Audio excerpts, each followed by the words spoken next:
Gue punya cerita. Waktu itu, gue masih kelas 5 SD. Gue tadinya mau ikutan, tapi emak gue yang larang. Odong-odongnya pun mundur cepet banget. Nah, kejadian menegangkan pun dimulai di sini. Peringatan, animasi ini dibuat dengan tujuan sharing pengalaman pribadi sang pengirim cerita. Dimohon untuk menghargai cerita tanpa menyudutkan beberapa pihak. Selamat menonton. Hai, kenalin. Gue Pika. Gue tinggal di Sambas, Kalimantan Barat. Dan sekarang kelas 8 SMP. Kali ini gue mau cerita tentang kejadian pas gue kecelakaan 3 tahun lalu saat wisata ke gunung. Waktu itu gue masih kelas 5 SD, masih bocil lah ya. Nah, ada emak-emak di kampung gue ngajak jalan-jalan bareng ke Gunung di Aruk. Daerahnya ada di Kalimantan Barat, yang berbatasan langsung sama Malaysia. Katanya, di sana ada air terjun yang airnya jernih banget. Jadi, kita mau mampir ke sana. Sekalian ke perbatasan biar dapat pengalaman seru ya kan. 2 hari sebelumnya gue udah nyiapin handuk, barang-barang buat perjalanan, dan bawa bekal buat nyemil di mobil. Syok-syoknya, yang gue naikin mobilnya ternyata bukan sedan, truk, atau bus cuy, tapi naik odong-odong. Jadi odong-odong ini ternyata punya si emak yang ngajakin tadi, dan suaminya supir odong-odong yang juga nyetirin kita ke sana. Bisa bayangin gak lu, jalan-jalan naik odong-odong?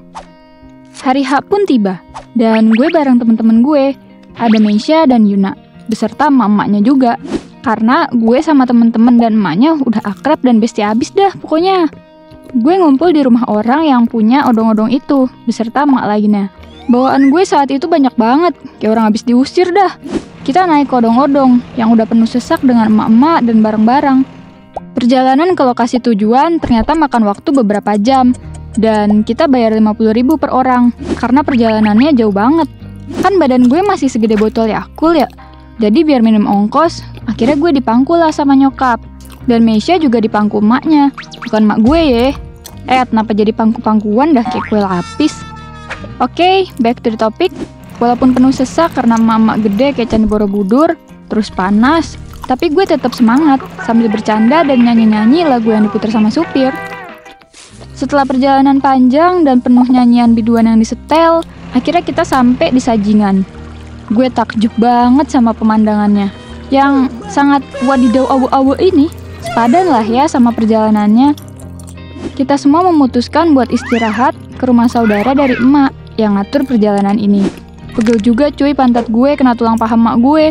Sebagian mama tidur, sementara kita anak-anaknya makan dan jalan-jalan di dekat situ, karena pemandangannya lumayan bagus. Rumahnya tuh ada di dekat gunung. Kita naik ke bukit di belakang rumah. Dari atas, kita bisa ngeliat pemandangan jalan raya dari jauh. Kebayang kan, betapa indahnya pemandangan ini. Udah kayak di film-film deh. Nah, kita dipanggil sama emak kita buat turun dan melanjutkan perjalanan ini. Di sepanjang perjalanan, kita nyanyi-nyanyi bareng dan nyemil gitu. Terus odong-odong mulai menaiki jalan pegunungan yang terjal dan curam. Temen-temen gue nyanyi-nyanyi sambil ngeluarin sebagian tangannya gitu keluar. Gue tadinya mau ikutan, tapi emak gue yang larang. Katanya bahaya. Jadi gue nurut aja deh, gak jadi ikut-ikutan. Gue yang tadinya masih seneng-seneng, tiba-tiba mulai ngerasa gak nyaman. Jadi itu dulunya gunung, tapi dibelah 2. Dan sekarang jadi jalan raya yang sangat curam.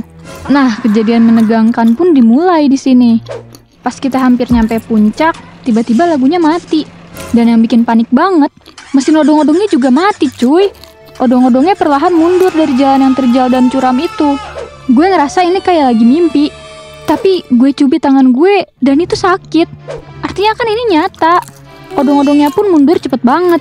Terus supirnya panik dan mencoba membanting setir ke kiri ke dinding tebing. Tapi odong-odongnya keburu oleng dan terguling ke kanan. Terus semua orang di dalam odong-odong mulai teriak. Sampai akhirnya odong-odongnya pun berhenti berguling. Gue ketimpa orang-orang yang berat banget. Dan penglihatan gue juga udah buram, gelap, dada gue sakit dan susah nafas. Tapi untungnya gue gak terluka parah. Karena ada nyokap gue yang nahan orang-orang biar gak terlalu nimpa gue. Sampai akhirnya nyokap tergelincir dan entah kemana. Gue nangis histeris dan teriak-teriak nyari mak gue. Beberapa menit berlalu, entah apa yang terjadi. Sampai akhirnya ada orang yang bantuin kita keluar satu-satu dari odong-odong itu. Pelan-pelan gue turun, karena kaki gue masih gemeter banget. Sampai gue harus minta digendong sama bapak itu. Untungnya itu bapak mau. Baik banget dah dia. Hampir semua keluar kecuali Yuna, karena tangannya nyangkut di tanah dan ketekuk akibat ngeluarin tangan tadi. Gue bersyukur banget karena masih hidup dan nurut perkataan emak gue supaya nggak ngeluarin tangan tadi. Yuna akhirnya keluar. Polisi udah ada di tempat kejadian. Kata polisinya, berat mobilnya melebihi kapasitasnya. Dan supirnya juga bilang, dia sengaja ngebelokin ke dinding gunung. Karena kalau dia biarin kita mundur, pasti kita bakal tergelincir dan berguling-guling ke jurang. Gue dan yang lainnya ngambil barang bawaan kita. Untungnya barang gue nggak ada yang hilang. Cuma beberapa ibu-ibu yang bawa toples makanan plastik pada penyok karena kedudukan. Bekal nasi dan lauk jadi berhamburan. Ada juga yang LCD HP-nya retak. Banyak juga yang kehilangan sendal. Akhirnya pada nyeker deh.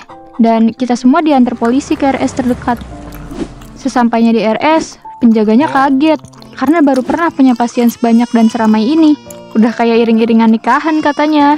Untungnya, gue cuma kena luka kecil di dada. Yang lain ada yang sampai harus dijahit lukanya. Ada juga yang lebam parah. Begitu semua selesai diobati, kita memutuskan untuk melanjutkan perjalanan yang diantar polisi tadi. Tadinya mau pulang aja, tapi nanggung banget, dikit lagi sampai kan. Mama ribut nanya pulangnya pakai apa nanti. Terus emak yang punya odong-odong tadi nawarin buat pakai mobil kakaknya aja. Mobil beneran ya, bukan odong-odong lagi nih. Di perbatasan, gue lihat patung Garuda yang megah dan pemandangan yang beda dari biasanya. Banyak banget yang jualan di sana. Kayak pasar, tapi rapi banget. Kita berhenti di sana, sambil lihat-lihat dagangan orang. Gue dibeliin topi Hello Kitty sama emak gue. Pas lagi jalan-jalan di pasar, kita sempat ngobrol sama penjaga toko, dan sempat dikasih harga diskon juga. Terus gue ceritain apa yang terjadi sama kita di perjalanan tadi. Habis itu kakaknya ngomong, emang gitu, setiap saya sama teman lewat jalan itu, rasanya takut banget. Beberapa hari lalu, di dekat tempat kejadian itu juga ada mobil SPBU yang terguling, meledak dan memakan korban. Gue denger cerita itu jadi bersyukur banget. Kita masih dikasih selamat dari kejadian tadi.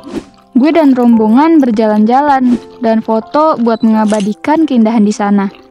Setelah selesai, kita pun berangkat pulang.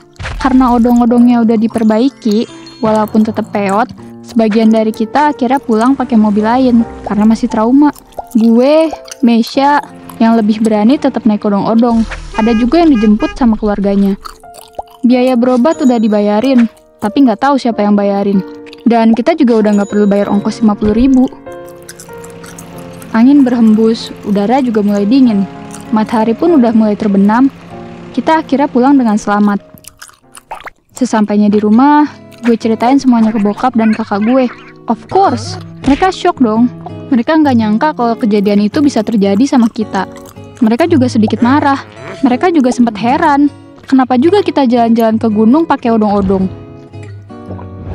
Pelajaran yang bisa gue ambil dari sini, besok-besok kalau mau ngetrip jauh atau lewat rute yang bahaya, pastiin kendaraan kita tuh siap tempur dan proper, supaya aman dan perjalanan tetap nyaman. Segitu aja ya cerita dari gue. Bye-bye!